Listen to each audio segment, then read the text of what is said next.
Alright, so once you have Unity installed, download the sample shooter zip file and extract it. I'm going to extract it right here to its own folder. And here's the folder once this finishes. So you'll see inside the folder there are some C# projects and some of these other things that you don't need to worry about. Go into the assets folder and then the complete game folder and double click complete game Unity. And this should launch Unity. If you have Unity already open, it'll probably ask you if you want to save whatever's already in there. But this might take a second. Alright, didn't take very long. So this is Unity with your game loaded. Now this is from a tutorial, so there's actually some other stuff in here that we won't be using. But we're going to look at the completely finished game for this example. And you'll see here it says Space Shooter Tutorial. And here's the instructions. If you want to click this, you can actually go through the entire tutorial and build the game from scratch. But what we want to do is click the Inspector tab up over here on the right. And make sure that's, because sometimes it'll be on Services, but what we want to do is make sure we're on Inspector. And then go to over here where it says Complete Game, and it has this whole list of stuff. You'll see what we have is actually a bunch of different units or game units. And for example, if I click on Player, you look over here in the Inspector, this is all the stuff that you can do with the player. So this looks complicated, but we'll get to this stuff in a second. But just click through some of these. You can see the player, the boundary, which is where the player can travel, the game controller, which shows the enemy spawning numbers and that kind of stuff, and various other things. You can even make it darker if you want. You can turn the luminosity down. So the way Unity works is you have this 3D space, which I can move around with if I right-click or use the little controls up here. But this isn't the game space. If I want to see what the game looks like, you click on Game right here. And this shows what the finished game will look like. It's top-down view, kind of a space shooter left and right. If I want to play the game, I hit the little play button. And it kind of does a temporary compile.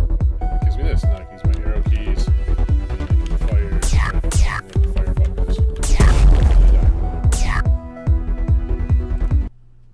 So that pauses it. If I want to stop it, I just hit the play button again, which is a little weird, but it takes me back to this screen. So what you want to do for this exercise is go through some of these and make some changes. So we can change the player's speed. I can change the tilt. If you watch my cursor here. So for example, if I change the speed to 5, actually let's make it even 2, and then I play the game. Now look how slow my guy moves. It makes the game a lot different, right? So that's an example of changing a parameter in this game. So 10 is where they set it for, you know, the way the game should work, but you get to decide. So try messing with some of these numbers. Tilt obviously shows how much the character will rotate when it turns. If you make this like 20, and I make this 20, I'll actually make the speed 20 and the tilt 20, and now I hit play.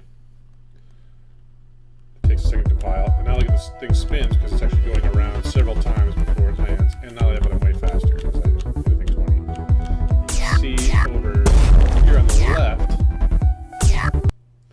as I play this, you see over on the left, you'll see all the different asteroids cloning, and then the enemies are cloning too.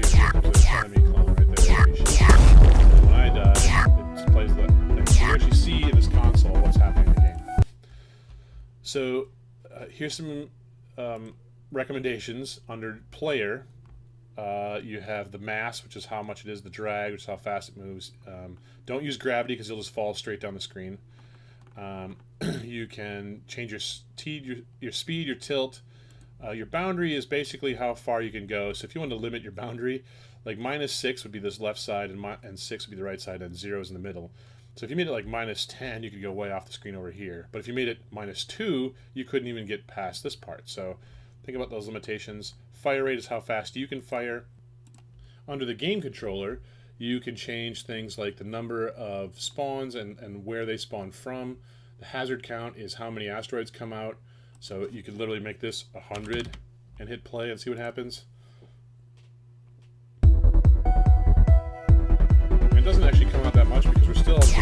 pause and wait. So if I change this to something like 0.1 and hit play. Now you got a lot more difficult.